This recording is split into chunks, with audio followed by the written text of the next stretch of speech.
ভালোবাসি আয়োজন করে এই কথাটা বলা হয় না বাবাকে।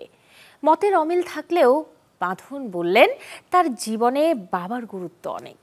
নিজের প্রথম ছবি বাবার সাথে দেখার ইচ্ছেটা এখনো অধরা সাবিলা নূরের। বিশ্ব বাবা দিবসের দিন নির্মাতা রায়হান রাফি বলেন, বাবাদের যত্ন নিন। আমার বাবার চিন্তা ভাবনা অনেক জায়গায় মিলে না, বাট তারপরও আমার বাবা আমাকে পৃথিবীতে সবচেয়ে বেশি ভালোবাসে। আমরা বাবা মাকে ভালোবাসি বলতে অভ্যস্ত না, তো আসলে বলা হয় না কখনো। আর আমি জানি যে আমি খুবই ডিফিকাল্ট ডটার, বাট আমি এটাও জানি যে তারপরও আমার বাবা আমাকে অনেক ভালোবাসে।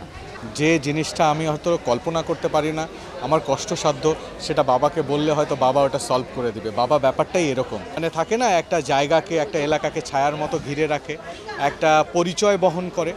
তো ঠিক বটগাছ হচ্ছে এরকম বাবা। আমার বাবা ইনফ্যাক্ট পুরো ফ্যামিলি আমাকে আমার কাজে অনেক সাপোর্ট দিয়েছে। সো তাদের জন্যই আমার মনে হয় আমাদের প্রতিটা মানুষেরই জীবনের সবথেকে বড় কন্ট্রিবিউশন থাকে আমাদের বাবা মাদের।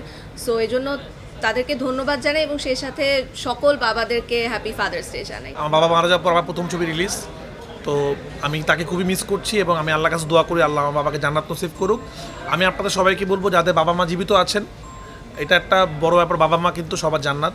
এবং আপনি খেয়াল করে দেবেন আমার সিনেমার শুরুতেই একটা লেখা যায় যে সকল কৃতজ্ঞতা একদম শুরুতেই আমার বাবা মার জন্য। তো বাবা মাকে যারা ভালোবাসবে আমি বিশ্বাস করি তাদের জীবনে খারাপ কিছু আসবে না।